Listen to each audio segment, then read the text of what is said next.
All right, 6 o'clock. Start the regular February 26th, 2024 board meeting, High Valley Sanitary District. Do we have any 2449 requests? Not. I guess we'll roll then. Director Curtis. Director Quillisi. Here. Director Berg. Here. Director Kentosh. Here. Director Ulrich. Here. And Chair Stone. We've been notified that Director Martinson will be absent this evening. Thank you. Everybody rise for the Pledge of Allegiance.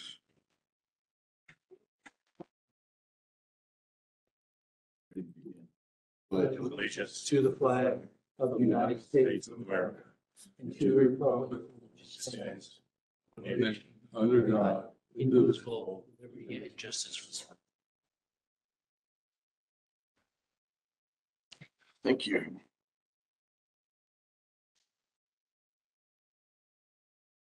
Palmer, do we have any additions or amendments to the agenda? No changes. Public concerns? Have a concern? See any? We'll move on to the consent items 6, 7, and 8.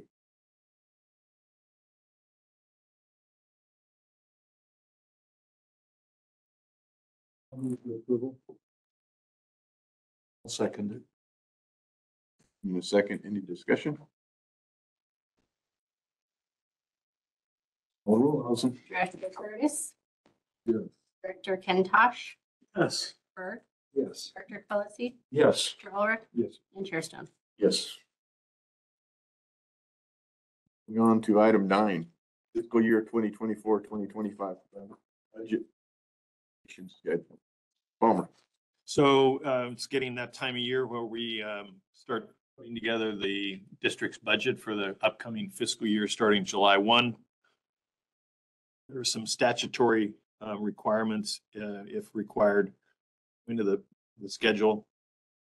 Specifically, if there's any rate increases in doing a Prop 218 hearing, there's required noticing timelines and filing timelines that we have to follow through on. So normally we start our budget first meeting in a preliminary budget in April. I wanted to back up and have a preliminary discussion in March. And the reason is I think there's going to be some challenges this year in the budget. And I want to have, a discussion before we even put together the budget and present it to you of those challenges. A couple of things have happened. The first is that we've gone through 33 years of inflation and costs, are creeping into our world. 2 years of no rate increase. And no new rate increase. And so, we've worked very hard to, be mindful of the dollars that we ask our ratepayers to pay. But I don't have numbers that say there's a problem or a question. I just want to make sure that we have that discussion up front. The second piece of the discussion is DFA, Dairy Farmers of America, the Pepsi plant, closed down their Starbucks bottling facility. That was about a $300,000 a year base income that we got from them based on their number of their capacity units. They had 450 capacity units. On top of that 400 or that 300,000, we got another anywhere from 200 to 300 overages because they ran extra shifts and they put down extra BOD down the system. We never budgeted for that overage because we knew it was volatile. And so it was kind of, we didn't assume that we were going to get it and assume we were going to spend it. Well, the day came when it went away. So I just think we're going to have some concerns and questions about the budget. So I wanted in March to put together just sort of a global discussion, 30,000 feet, where we are, what we're doing, how things are looking before we actually put together the budget. We've also got some additional costs potentially coming in the area of employee benefits. And so I want all that to at least you know, have a business discussion about sort of direction, where we actually present something to you for a budget. We're going to start in March, go through April with a budget study session, adopting a budget. And then if there is a rate increase, we go through the statutory timeline to have a public hearing on that rate. Place for having a full budget, full everything adopted prior to July 1, start of the fiscal year. Herb, did you have your hand up? For a question? No, I. Director Curtis? Chairman, I would move item 9, A through G, approval of budget transfer.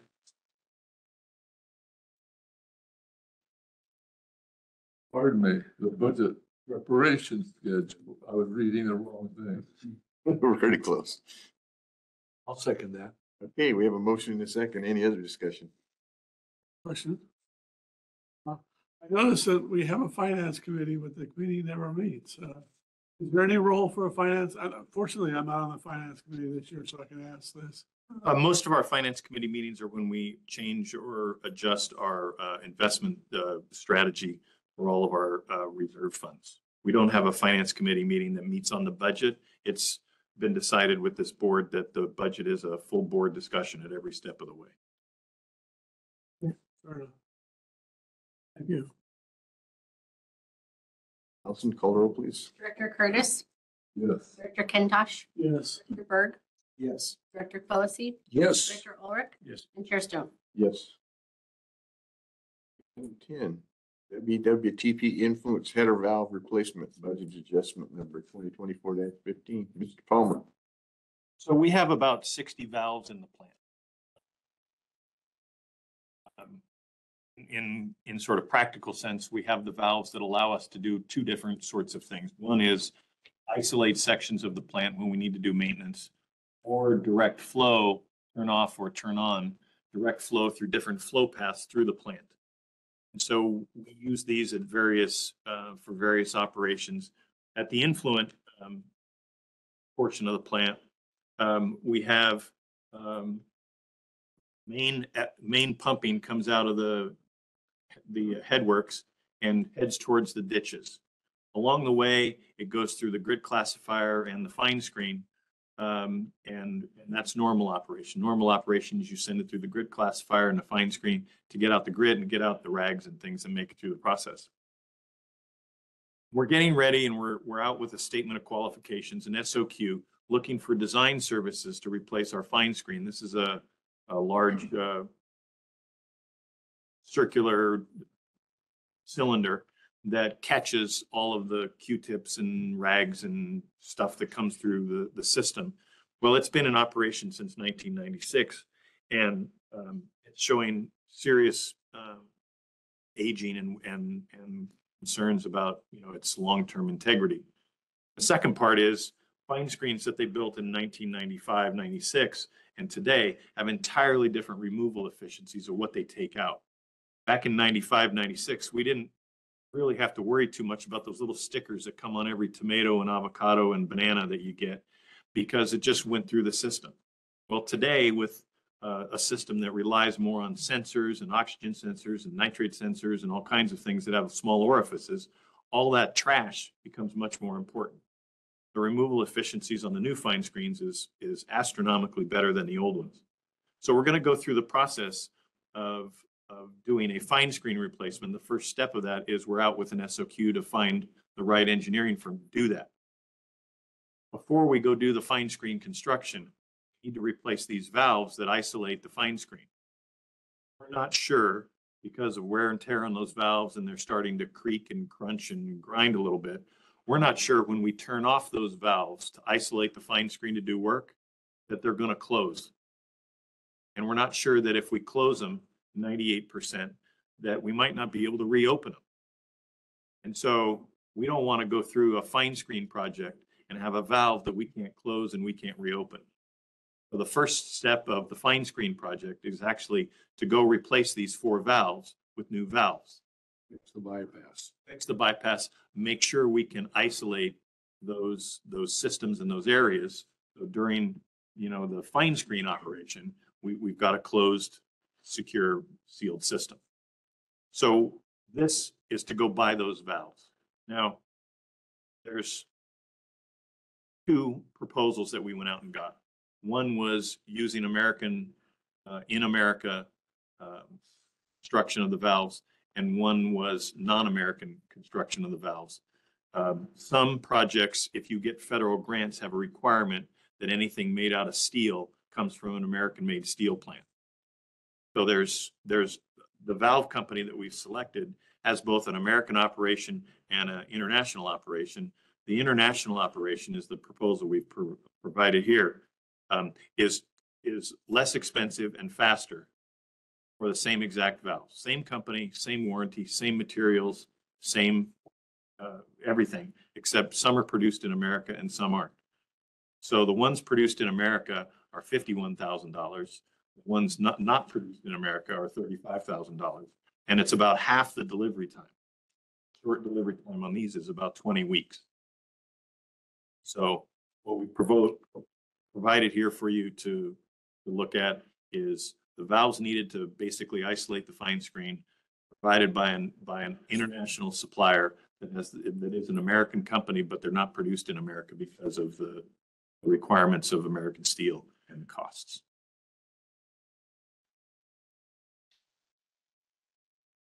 Okay, gentlemen, what's the pleasure? Mr. Chairman, I move that we approve item 10A and B. Second. A motion and a second. Any discussion, questions? And call the roll, Allison, please. Director Curtis, Yes. Director Kentosh, Yes. Director Berg, Yes. Director Quillisi, Yes. Director Ulrich, Yes. and Chair Stone. Yes. Item 11, Storm Response Update and Signature Authority Resolution Number 2024-03. So we've had two emergency situations arise over the past month or so. The first was down in Foster Park. Historically, as the Ventura River flowed south, it came sort of out of Oakview and transitioned toward Casita Springs. The river makes a long curve to the left, and the outside of the curve goes over against Santa Ana, the Camp Chaffee area of the river. And historically, the river has stayed over there. The river at that point widens out before it goes through the bridge at Casitas Vista Road. But that widened out section is where the river normally stays. Water comes down that throat out of the valley. As it slows down as it spreads out, it drops out the heavy material, and then the river starts to meander. This year, just a few weeks ago, the river started to meander to the east, and it started to creep up against toward the trail that goes right above Foster Park. Our line is in the dirt west of the trail, sort of between the trail and the river. Inboard of us, between the trail and us, is a Casitas 42-inch main water line that serves the city of Ventura. So that trail section from basically the lower part of Casita Springs, Edison Curve, down through Foster Park has two main trunk lines, ours and Casitas's. When the water started to creep to the east, it's creeping into a dirt bank. There's no armoring. It's just dirt. And it crept within about 15 feet of our line. I was down there on a Saturday morning, and the water was flowing right up against the dirt, and it just calves right away. There's no resistance. Casitas line is to the east of ours. Casitas line is our line is protecting the Casitas line, so to speak. Back in 2005, we armored from Fresno Canyon right there at the Edison Curve down a ways, several hundred feet, and that's fine. It's all locked in and it's rip-wrapped well. This section that started to erode is completely unarmored. So basically, we went in and for 4 days imported large 6 to 10 ton granite rocks and placed them right up against the dirt embankment. Unlike what we did up on the trail, we didn't go down in the river. We didn't excavate in the river. We didn't do anything in the water. We didn't tow down the rock into the river. Our team and everybody got our emergency permits through various federal agencies that basically said you can't touch the water, you can't go in the water, you can't do anything, but we can place the rocks. So we placed a row of rocks a couple 100 feet down. It's what should have happened in 2005, but we couldn't get the permits back in 2005 to continue on down. Just south of us and immediately adjacent to where we are, the city of Ventura has a water line that runs under the entire river, all the way over to the old Nye Ranch on Santa Ana, where they have a well field. So this is a new whereas. That water line got severed right as we were getting ready to do our work here in Foster Park. So the city of Ventura got a permit to push the river back, fix their water line, and they're going to tie into the end of our riprap we just finished and extend it down a little bit. So we'll have real good coverage all the way along there, and this gap that was at risk of becoming another spill, just like we had a year ago, has been stopped. The second emergency situation occurred last Thursday. Last Thursday, we got a call about a spill over on Burnham Road. Went out there and the guys were able to clear the blockage in about 30 minutes, got the spill stopped. But Thursday afternoon, it became very clear that we had some kind of catastrophic failure of our pipe underneath or just on the edge of the Burnham Road embankment. And so we brought in a construction firm to put in a pump bypass, to start excavating the pipe, and to then replace the pipe. What we found is right above our sewer line was a large oak tree. And so we had to take down the oak tree. We got permits to do it, a biologist and everybody signed off on it. There was a large void underneath the roots of the oak tree. There had been erosion occurring probably for some time that had completely eroded underneath the oak tree, and a large rock or a series of large rocks landed on our pipe, cracked our pipe. We now have this is an 18-inch trunk line. This is the line that is the bottom end of the siphon that comes from the green waste facility, dives under the river, comes up on the west side. For any of you know, it's Charlotte's Place that we come up on.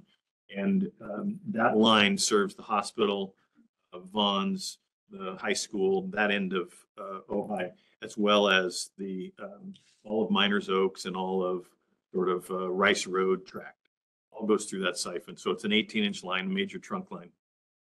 It's an ACP pipe, asbestos cement.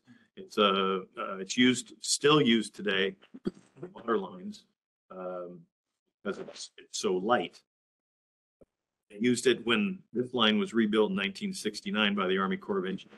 It was the newfangled pipe, and it was really light, and so it was easy to construct with.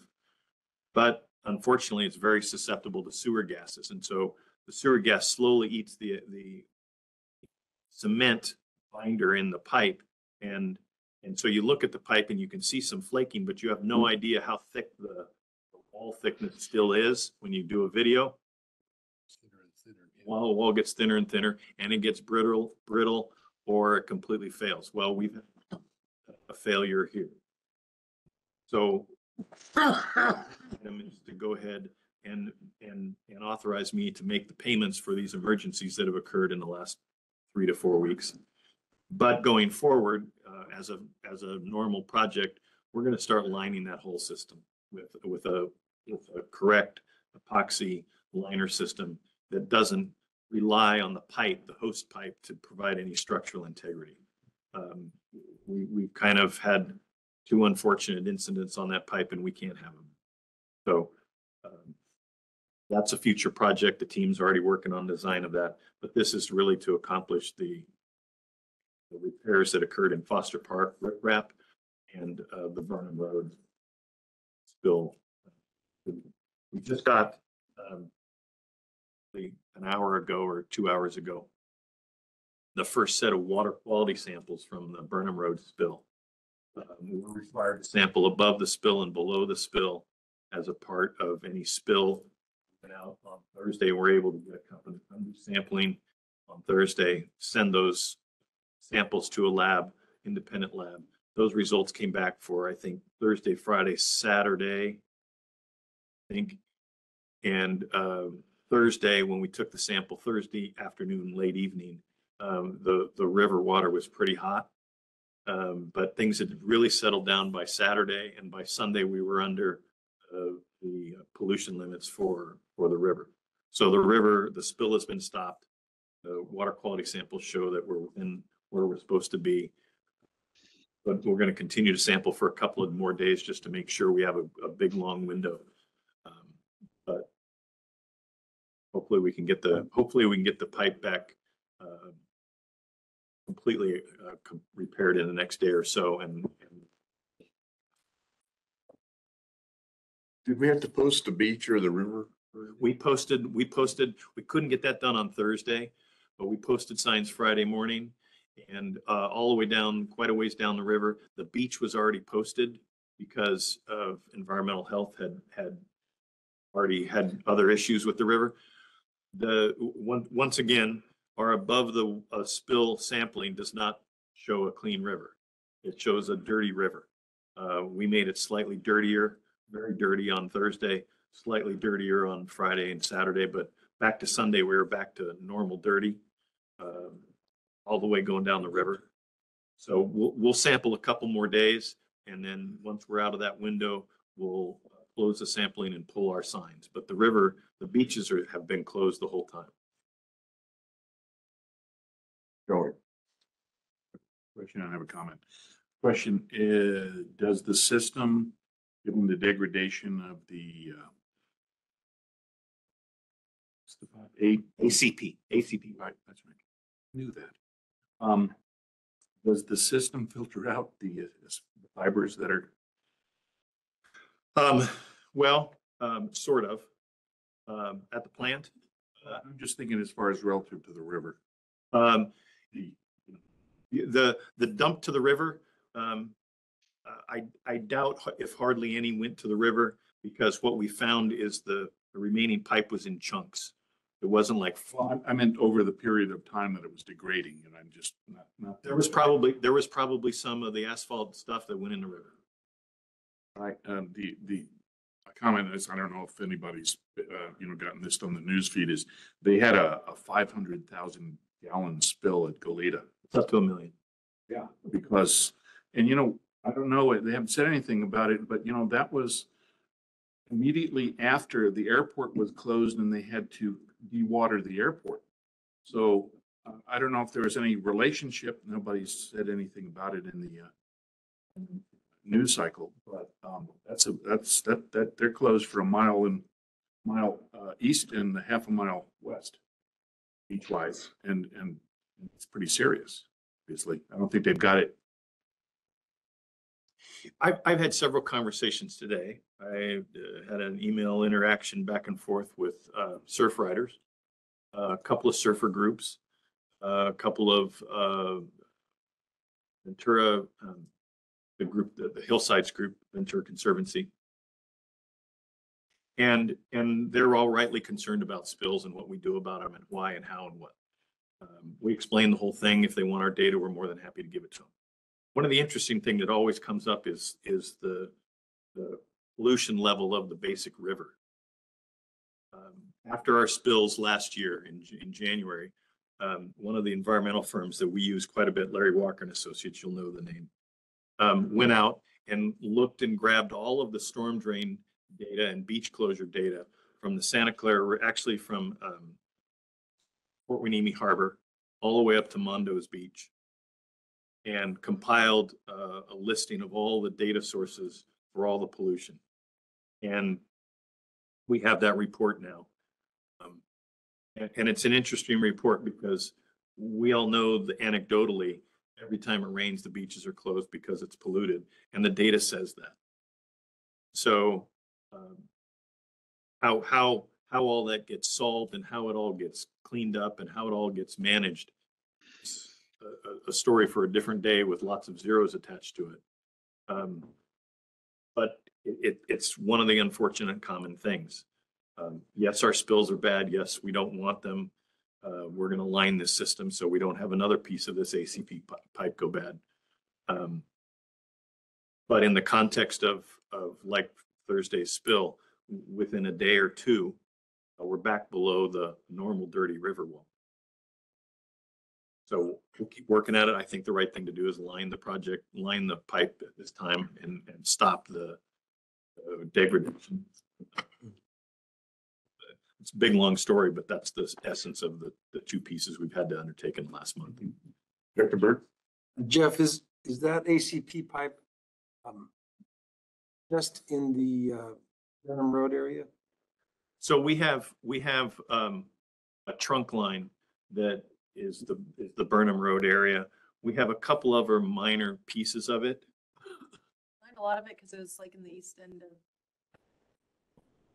Have a ton. I don't think we have much left. Almost all of Miners Oaks, thanks to Jack and his work years ago, was all clay pipe.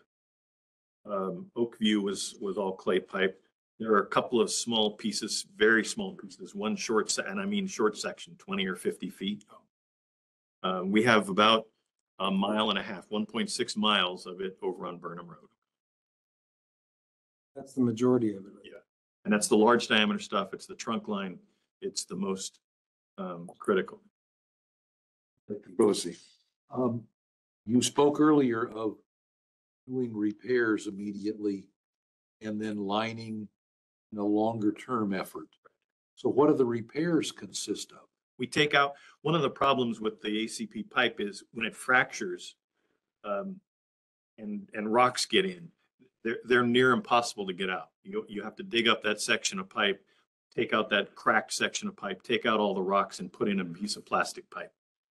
So we are taking out about 80 feet of now broken or completely plugged ACP mainline trunk line that you can't get the rocks and the sand out of it because there's just no tools to get in there. Pipe and everything up out of the ground. Take everything out of the get to something there. You take that out of system and put in a new piece of plastic pipe. But you have these sections of plastic pipe between manholes. Well, the easiest way to do it is just line right through the plastic. The new, so the new plastic is purely there to replace the broken ACP pipe. Now, the ACP pipe, we don't take out of the trench. It's asbestos cement. We don't cut on it. We don't mess with it. What we do is we dig a deep trench. We kind of take the excavator and push it to the side and put in the new plastic pipe and then bury the whole system. In the roadway, we have to use sand, slurry, a cement product, but we bury it in place. So we're not getting into asbestos removal and asbestos cutting and disposal of hazardous materials. All encapsulated, buried for posterity. Thank you. Curtis. Any work to be done there, we'll have to go down this Ojai Trail again. No, this is over on Burnham Road. And this is from Charlotte's Place, the siphon, all the way to the Santa Ana lift station. From the Santa Ana lift station south has already been fixed. That's already been replaced, with the force main's already been replaced. If I was to drive there and take a look, would I see anything? It's a big hole. The roads, we're working 7 to 7. If you come down from Los Encinos, you're gonna come up to a guy stopping traffic through traffic. Just tell him you're with the sanitary district and look real official, and he'll let you through. And you'll go down about half a mile, 1,500. third of a mile. You'll know right where it is. And we've got a deep trench. It's 20 feet deep. It's double stacked shields, a lot of groundwater, a lot of rocks. They're slurrying. So in the county roads, and the city requires this now, when you do backfill, they won't let you use dirt anymore because it settles. And so they require a 2-sack sand slurry. So it's cement, comes out of a cement truck, but there's no rock in it. And it's only got 2 sacks of cement per yard instead of 6 or 7. So it's it's strong and it's firm, but it's not like hard like concrete. And so We'll take the sewer pipe, we'll put on 2 feet of gravel over the top of it. Then we'll fill the remaining part of the trench with this 2-sack sand slurry. If you ever need to dig it up, an excavator or something can chew through it, but it won't settle and cause, a road settlement. So tomorrow, I think at 11-ish, they're going to slurry the trench. So if you want to go out first thing and see the trench and the hole and that's going on, once you show up at 1 o'clock, the trench will be full of slurry. Sunday we were excavating. We pulled a rock out of the trench that was probably somewhere between 1 and 2 tons, right out of the top of our pipe. This is a rock that's 4 feet in diameter and was in the trench. So when they built the original system, they just pushed the original dirt back in the hole. And so, we're very susceptible to rocks, to settlement, to cracking, to brittlement. All those things are problems for that trench long term until we line it. We intend to line probably as much as we can this summer. We're probably talking about 3,000 or 4,000 feet of this that we're gonna start at the top where the gas issues are the highest and work our way south. Listen, thank you. I'm just wondering what you're doing about access to the trench. When I was with Cincinnati Bell, we put new fiber all through the University of Arizona campus in Tucson. We had 20-foot deep trenches, but we had 10-foot high temporary sections of chain link fence that were up on both sides of that trench. People would walk right into it or ride a bicycle into the trench. Well, during construction, there's no public allowed into the site. At night, close the trench and put steel plates over the whole thing so it's completely sealed. During the day, yeah, it's a construction zone. It's a hazard. Anybody who's worked around trenches needs to have their head on a swivel. There's no public coming through. Sometimes on our jobs, the bicyclists, they go around those signs. Our road closed guys are doing a real good job. We're not having the people coming through, which is real important for that kind of a trench. Further questions? Looking for a motion. I move to approve item 11A and B. Second. Motion in a second. So call roll, please. Curtis. Director Kintosh. Yes. Director Berg. Yes. Director Quillisi. Yes. Director Ulrich. Yes. And Chair Stone. Yes.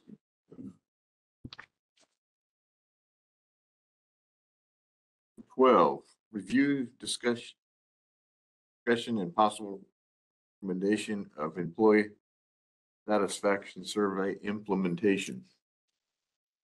So back in April of 23, the board started a process for a classification and compensation survey. We've been working diligently on that. A consultant has. And there are two pieces that kind of go hand in hand with that. One was the class and comp survey, where we look at the classification of employees, what they do, their job descriptions. And the second part was a compensation section, where we now compare those employee job descriptions, position job descriptions, to the market and come up with a comparable salary and benefits to about 9 other agencies. We're almost done with that survey, and we're hoping to have, I think it's almost for sure scheduled, right? At the March meeting, we're going to have the consultant who prepared that survey provide a oral presentation in their final report. So we've been working through details in the personnel committee over that class and comp survey, and the companion document, which is an employee handbook, which talks about all the rules and regulations of employee relations here at the district. Back in November, as you'll recall, we had some questions and some comments come up from some staff and ex-employees about concerns and questions. And so those have been working their way through the personnel committee as well, with one of the recommendations, some to do an employee satisfaction survey. While we wait on the final report for the class and comp and the personnel handbook, the rules and regulations updates, the committee has finalized some discussion regarding the employee satisfaction survey, And so what is before you tonight is based on those discussions. The personnel committee meeting met at 4 o'clock today and basically recommended to the whole board to go ahead with the employee satisfaction survey as it currently stands. A couple of minor details about how long to give it out, give employees a chance to fill it out, some of those kinds of things, but I'll let the committee sort of take it from here. Okay, as Chair Stone, committee chair. Chair Stone, this would be a good time to have everyone give disclosures. Okay. So you want to come up with the wording for that for me? All right, pursuant Latin's not real good. All right, pursuant to Article 4 of the OVSD bylaw, Section 2.7, Communications, directors shall publicly share substantive information that is relevant to a matter under consideration by the board, which they may have received from sources outside of the public decision-making process. There have been comments made by several directors in the course of the Personnel Committee, which has been attended by my associate, Misha Bartow, and I am fully informed of those disclosures, as well as statements made and questions made, as well as concerns expressed. So at this point in time, I'm just going to go down the line and ask if there are any disclosures. If you have made disclosures in the past, please say them again and identify, one, if you've had outside communications, who they were with, and what they were about. So that's my request, and I'll start with Director Curtis. Do you have any ex parte communications that you would like to disclose at this point in time? Director Kentosh, do you have any ex parte communications that fit within that description and can be disclosed at this point in time? Do not. And you're aware of the communications, the memorandum that I sent to you on February 16th? Yes, I have. No, actually, you sent it at 9:30 p.m. of the 19th. I got it in my email. And so you got on, okay, that's fine, as long as you have it. And have you read it, Director I King? have read it and I'm still studying it. And you're still concerned about what it says? Yes. You have questions that you'd like to ask me at this point in time, Director Kentosh? At this point in time, I'd like to finish my review and ask them all at once. Is it my understanding that you have had discussions with many people outside of the boardroom regarding this matter? Had discussions, but none of them would raise to the level of substantive or relevant. Okay, so have you gone to page 2 of the memorandum where I state the following? Ex parte communication does not depend on the tone or tenor of the communication.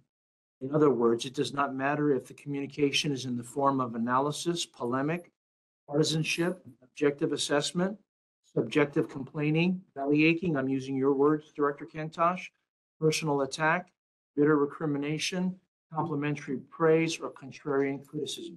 It doesn't matter any of those. So long as you receive information that is a part of decision-making, that's part of your disclosure.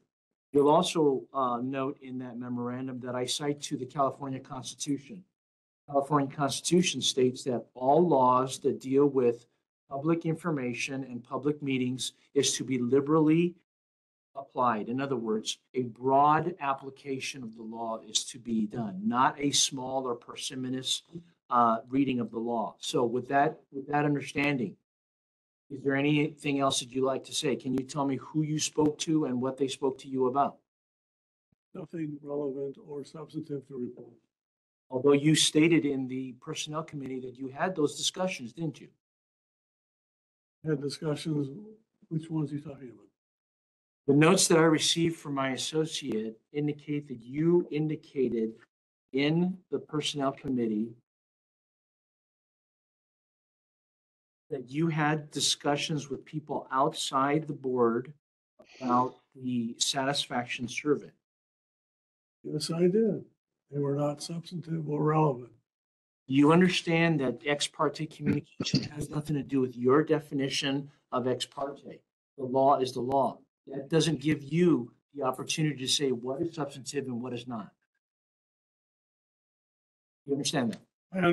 No, I don't understand It is not a subjective understanding that. of Some substance. interpretation, I have to report every call, every phone call I receive. If it has to do with a decision that's before you, yes, it does. Because under the California Constitution, they have identified the Brown Act and everything associated with it, which includes ex parte communications, which is relevant for a potential serial meeting, as something that is to be given a broad application and determination. Well, I have That not. was part of your AB 1234 training, Director Kantosh. You're aware of that too, are you not? I don't remember what AB 134 is. Have you ever had ethics training? I have. And was Brown Act a part of that ethics training? Brown Act was, yes, but. Then are you Brown Act aware that the Brown Act contains has something to do with the this? word parte. It does. And it's cited in the memorandum. Need to remove that. Hey, let me give you an example of a conversation that I've had. A November board meeting was rather spectacular. It We was. had 16 of our employees show up and express their concerns. That was late November.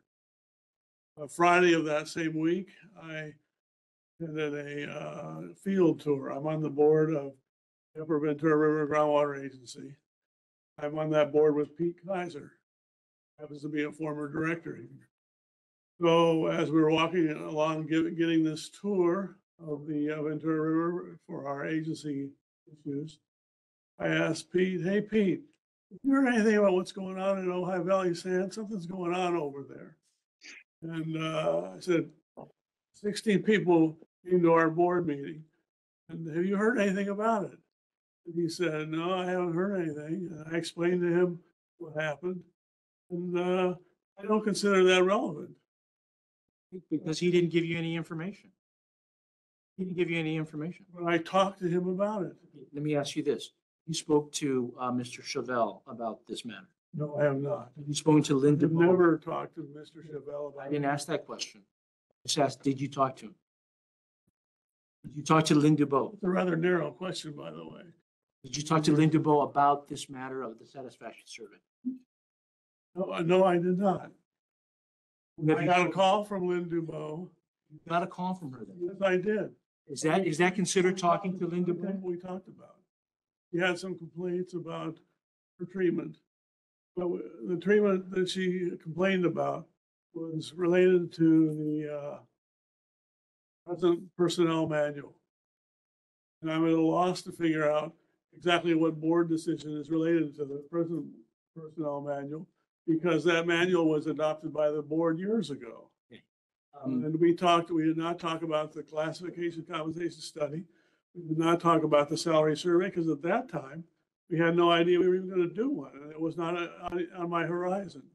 So I didn't talk to her. I don't know what I talked to her about that had anything to do with anything before the board at that time. I appreciate that comment, and I'm glad you've made those disclosures. So let me just go further down with the rest of the directors at this point in time. Director Berg, is there any ex parte communication you received on this matter involving the employee satisfaction survey and the associated items that the general manager, Jeff Palmer, discussed, which were the companion pieces, the class and compensation study, and the personnel handbook? No, I have not. Director Stone. Yeah, I did have some discussion about the survey. Wasn't so much about what it was going to contain. It was just more about when they thought it would be happening. It was with some election system employees. I had some conversation with Linda Bowe and Mark Chevelle, I believe in November. Don't know that that was a survey question at that time. It was just about some things that they were upset about, compensation stuff. But generally, it did have to do with personnel matters. And this is similar to the disclosures you made back, I think it was back in November or They were the exact same disclosure I made the I personnel. recall that. This was the same disclosures. Okay. And then Director Quillisi, we had talked about this. And so is there anything new you want to add to the disclosure you did? Beyond the disclosures I've already made. All right, and those are already on the record, and we understand that you spoke to these prior, former employees about a general personnel issue. Could be complaints, it could be about salary. it could be Nothing about the comp study, nothing about the employee satisfaction survey, strictly personnel related matters. Thank you. And Director Ulrich. Nothing to disclose. Thank you, Director Ulrich. All right, that's it. Mr. Chair, I make a statement. Sure. Okay, I have some concerns about Mr. Kwong's aggressive approach to board communication. I've been on the board of Ohio Valley Sanitary District for 3 years. I've been on the board of Miners Oaks Water District for 12 years. I worked for United Water for 18 years, and I attended almost every board meeting once a month for 18 years. I'm on the board of Upper Ventura River Groundwater Agency. I'm not on the planning commission. They seem to be governed by different laws. I have never seen an agency council question directors in this level of detail to whom they have talked to. Elected officials talk to people. That's what we do. That's our job. We know when not to talk to people. I'm not afraid to explain to the district attorney's office exactly what I did. I don't think they're going to care. All right? And we have this ridiculous outcome where we have 2 directors on the planning committee who are promising to make lists of people they talk to ever since September of 2023. So that's kind of a ridiculous outcome to me. And I have a bigger concern. My bigger concern is why now? Why are we changing? I've never seen this done in my many years of service. Why are we doing this now? We're in a very delicate employee situation. Some of our employees are concerned about how they're being treated, and they've expressed that to us. Open communication will be important. If our employees see directors being muzzled, they're going to clam up. If every communication is disclosable under ex parte rules, they're going to feel restricted about talking to us. The board hopefully will be a last ditch communication route for anybody. We can act as a pressure valve for our employees. I'd like to remind you, Mr. Kwong, you work for us. I'd like you to hold off on your newfound enthusiasm for ex parte disclosures until we have a chance to meet and discuss this as a board. I'd like to bring this before the board next month. Thank you, Director Kintosh. Sure. Not necessarily going to respond directly to Director Kantosh's comments. He's entitled to make them, as much as I disagree with him and the fact that I think it's misinformed, as well as misunderstanding the role of legal counsel, in that I am here to protect the board, not individual board members, from potential embarrassing ex parte communications. Your board's decisions are subject to the law and can be declared null and void if found to be in violation of open meetings laws, which include ex parte communications related to serial committee meetings. So that's what I'm here for. And, you know, I've been in situations before where I've had to tell boards that this is an improper contact information and ask for those disclosures. I know it's difficult, and I know that it's your public job to speak to constituents, whether they be employees or non-employees. I understand that as well. And there's a clear distinction between those types of conversations. What I'm getting at here is information dealing with this particular item. And it's unfortunate that sometimes there are people who have served for many years and have not really fully understood the impact of this law, the Brown Act, as well as open meetings law. And so I cannot talk to you about your years of service, but I can tell you about my over 32 years of service as a government attorney from the state of California, all the way from a local agency in the Bay Area with 21 board members, to the South Coast Air Quality Management District, the City Attorney's Office in Los Angeles, and the Attorney General's Office in Sacramento. And there has never been a situation where an individual director feels that they are above the law because they don't understand the law. Well, that's what I'm here for. I'm here to talk to you about the law, and if you don't understand it, pick up the phone and call me up. Don't make this a situation of my newfound enthusiasm. It is not. It has always been my enthusiasm to protect this board under the laws that govern it. Mr. Kwong. Thank you. Okay, let's move on with item 12. I've got a question. Curtis. Where is this discussion here on the agenda? Which discussion? The ex parte contacts discussion? Which, you said, where does this appear on the agenda? What Discussion is this? I'm seeing here is survey, review the survey template, employee outreach letter, discuss the implications and review process to complete employee satisfaction survey. This is not that agenda.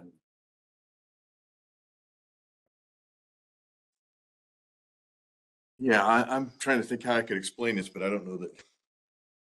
I can explain for him. Okay. This dialogue between Director Kentosh and myself has only been raised because Mr. Kentosh is asking that this item of ex parte communications come back on the board. I think it's legitimate to call this a board member comment. And if it's up to you, do you want to agendize the item and have a fuller discussion on that? That's fine. I think that's how you would treat it. You're still on this discussion matter and it's still going to be discussed. Thank you. So I think at this point, I think I'll turn this over to Director Quillisi to kind of talk through what the Personnel Committee has come up with on this survey. Okay, thank you. The Personnel Committee has met at least 3 times on the topic of the employee satisfaction survey. We've been through a good deal of modification. Started with a few questions that Director Kentosh had brought from another agency. Modified those, we added to them. We deleted some of them because we were told under the law, we're not allowed to bring up those topics. And what you see before you now under item 12 is first a cover letter. This is all of the pages have the watermark draft on them. There's a cover letter that introduces the employee satisfaction survey to employees and, as the committee recommends, to anyone who is retired from the district within the last year. And then the following 4 or 5 pages is all of the questions in the survey. And they ask some general open-ended questions. How do you describe your own morale? How would you describe the overall morale? How do you rate the management? Do you trust management to treat employees fairly? How do you rate the performance of the board of directors, et cetera? And there's various grades that you can circle and say, here's my feeling. And in each case, we have left space and requested, if you're going to make a choice of a rating, you give an example or two or some open-ended comments as to why you feel that way. If there's anxiety on your part, if there's concern on your part, there are complaints on your part, then we'd like to have something more than, I don't like it here. Like as a board, personnel committee, and as a board, we would like to understand what concrete steps might be open to us to address your concern. So rather than saying, what do you think of the training here, the training program, we're asking, have you received the job training you need to properly perform your job? How would you rate the job training that you do receive? And would you like to receive additional cross-training to prepare you for another position or to provide backup? So we're going into is, without making this a 50-page survey, you're trying to gauge feelings of all the employees on a range of employee relations topics, whether it's training or safety or morale or full treatment of employees, whatever. And we're asking in every case that there be specific comments so that if so if there is a problem, it's something we can address, not just people are unhappy. And then there's a section that says, please check any topics that worry you. Ongoing class and comp study, future changes to the personnel manual, fear of reprisals for speaking out. Is the grievance procedure too cumbersome? Salaries not keeping up with inflation, inadequate tools and equipment, wide range of topics.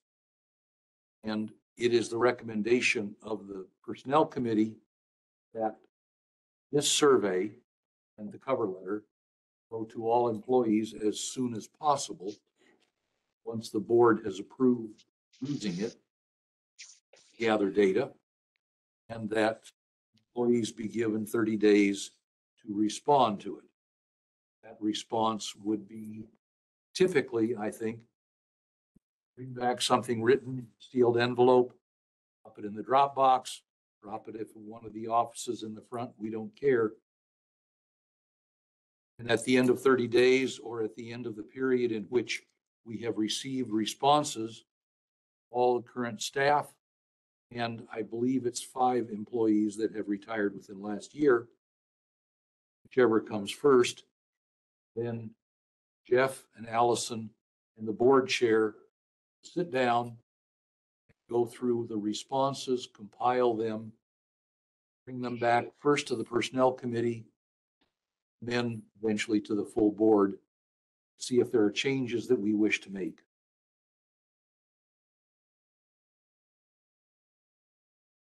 And the report, sir. That's correct.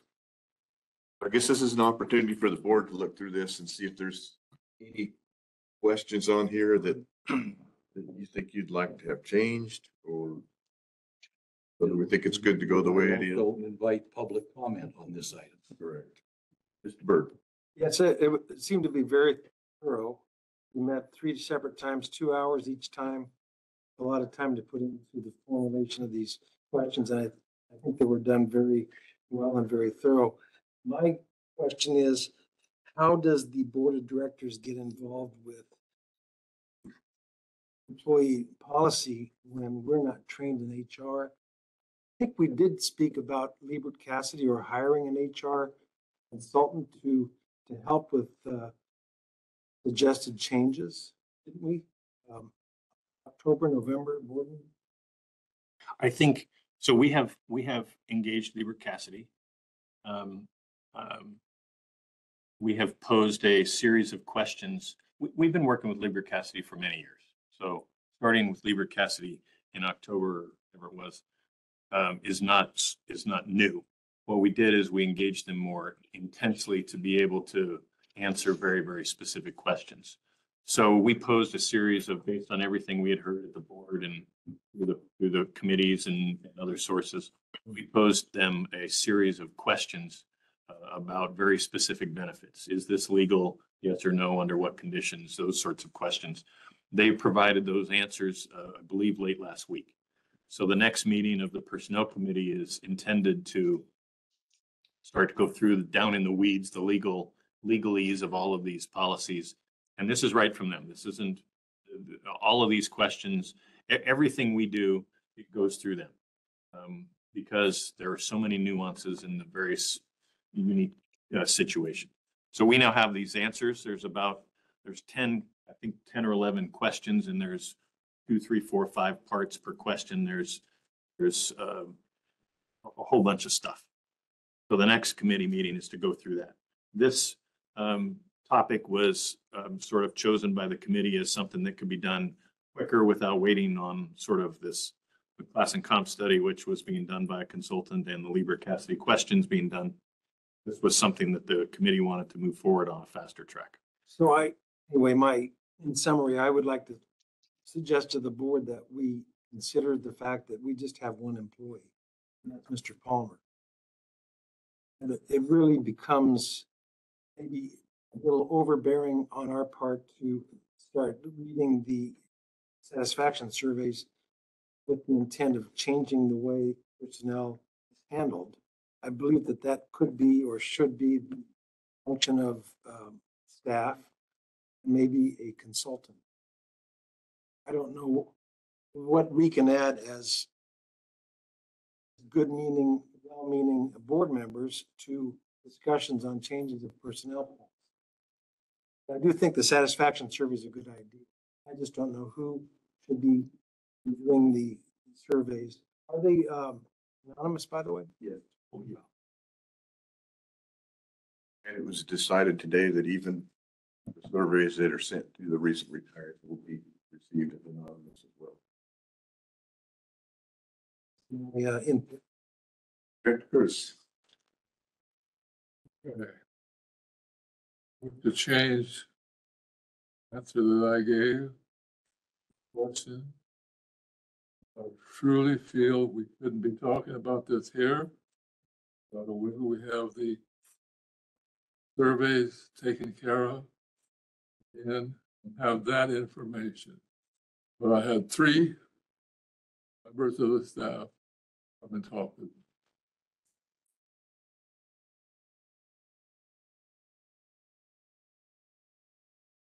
Okay.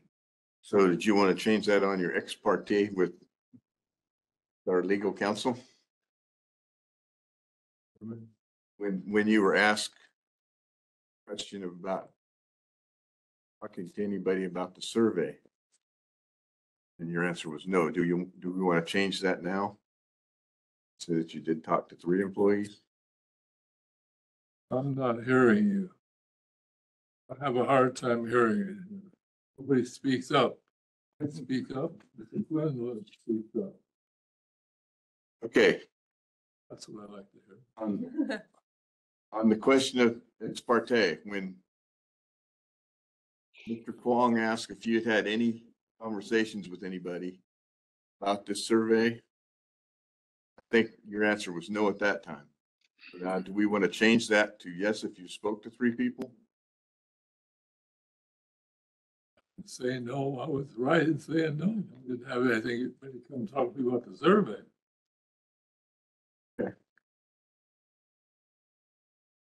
And then you answered that part correctly.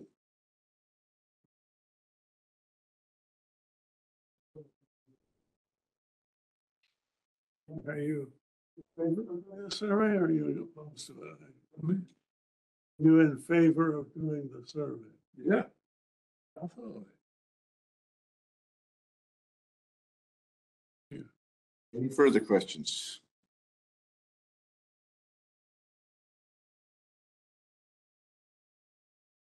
Let's make a motion. Well, no, we should have, there is public comment. Yeah, do we have any Have public that comment? before deliberations and voting. There is one person on, I don't know who it is. Okay, Speaking up. now is their chance. Persons present. Not hearing anything on that. Anybody that's in the audience have anything? A motion? My motion is that the board approve the survey template outreach letter as presented, recommended by the Personnel Committee meeting, and add the implementation of survey out as soon as possible, a 30-day response, and then have the initial anonymous responses reviewed by the board chair, general manager, and the administrative officer. May I point out just something that's mechanical? When we talk about retirees, there's really only 2 that have retired within the past year. You want to go back to include some other names, you'll have to go further than a year. Only Lynn and Lori are the retirees in the past year. Do we get all 5 that have seemed to interested in commenting here if we go back 18 months? Well, if you just want to go to the 5 that are interested, ex-employees that are interested in the survey, we'll just do that because we know who those 5 are. He said, If you want to include that in your motion, that's fine. Current staff and the 5 recent retirees identified by the general manager. Yes. Said. I'll second the motion. Okay, we have a motion and a second. Any further discussion? Director Curtis? Yes, yes, no. Yes. Director Kentosh? Yes. Director Berg? Reserved, yes, very reserved. Director Quillisi? Yes. Director Ulrich? Yes. And Chair Stone? Yes.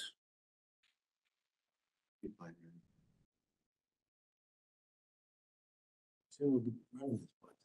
We'll do that. Okay, moving on to information items for receipt or file. Does anybody have anything on 13, 14, 15, or 16 they'd like pulled off? Discussion. Hold off. But I have to say, I'm constantly impressed with the level of detail, operations and administration, including IT reports that we get. I don't feel like I have to go out and look around the district and see what's going on. Because there's verbiage and there's photographs, what's going on, whether it's the collection system or the treatment plant. I feel like if I have a question, I can ask someone, but I have very few questions. Well, thank you. I think the photographs are really good with the report as well. It really gives you some insight. I have a In touch. question. This may not be related to the items that you listed. Allison, I noticed there's minutes of the Personnel Committee meeting in here. Those were not brought to the Personnel Committee. Is there a No. procedure? Those are provided as essentially evidence that the meeting occurred. They're not the same as the regular board. So they're just a consent item, so the full board knows that the meeting actually occurred. Anything of any significance would be in there, but presumably you guys would make a recommendation to the full board on anything that required action or was anything substantial. So they don't essentially need to know your entire discussion because it's not a full board discussion. Yeah, I guess I got a little confused because when I first arrived, here, there was some uncertainty about the minutes that had to have been approved by. I was just confused. Never mind. Oh, that was a set of regular minutes. You can always request to have things in the regular board meeting minutes. Include if you felt like you made a statement that I didn't capture, you can ask to have them amended because you want that to reflect in the record. If there's anything that is erroneous, and I think you've pointed something out before, you can request to have that fixed. You can do the same thing in the personnel committee minutes. It just isn't captured. None of the minutes are captured in significant detail. It captures any action that's taken. And because the personnel committee doesn't take any action other than a recommendation to the full board, that would only be captured in there. So if there was an error in some recommendation that you were making, then you would let me know. Well, thank you. Anything else? Let's move on to item 17, reports on meetings, seminars, and conferences attended. I believe we got a written report from Director Berg. I attended the CASA conference in Palm Desert. It was very good. Three-day event. Mr. Palmer was there. I didn't catch his presentation, but I heard about it. Very good. Good job. From what I heard. It was about disaster response, correct? Yes. I recommend the CASA conference to other directors if they are interested in going down. Lots of synergy. You pick up information from other districts that have been there, done that before us, so it's valuable. You get warnings about upcoming legislation. Oh, yeah, you do. Director Ulrich. Well, I attended the CASA conference as well. And I also attended the CSRMA presentation where Mr. Palmer, his presentation, and having attended those, lots of them every time I go, I make a point of it because they're usually quite interesting. They're very informative. There's a lot of stuff in them that are presented that are applicable to operation, pretty much to everything of operation of public agencies. And as much as it pains me to say, Mr. Palmer's presentation was outstanding. And for, from an evidentiary perspective, having attended these CSRMA presentations as well as the general topics in the conference, I always look at how many questions from how many different agencies are immediately follow the presentation, because a certain amount of people are asleep or, not kind of bored or something like that. And the questions from different agencies kept coming because not only was it very detailed and a feature-packed presentation, but a lot of people were really wondering how it was going to turn out. It was almost like it was a Mystery story? fiction almost. Surprise ending. Exactly. And then, of course, whenever my experience in construction and sometimes public agencies, as soon as you give one of these things and it's all sewed up in very nice package. If anybody wants to, you should take a look at this because it's quite we had some of it, but this has been well synopsized. Is just when you got it all wrapped up like that is when another opportunity to write another report asserts itself. And the Sequel next year. And exactly, and the adventure continues. Thank you. Thank you. Any more reports on meetings or seminars? Seeing none, any items of interest or correspondence or articles? None. Board member and general manager comments. Any comments from the board? Your minute, Jeff. Not much really to add. It's been pretty busy with, sort of emergency stuff. Everybody's done a great job. Unfortunately, our last couple of emergencies have hit at night or on weekends. And everybody's done a good job. They schedule their time, they overlap, they make sure they're covering things correctly. So things are problematic as they are, they're going very smooth. That's all I have. All right. With that, we will adjourn at 7:12.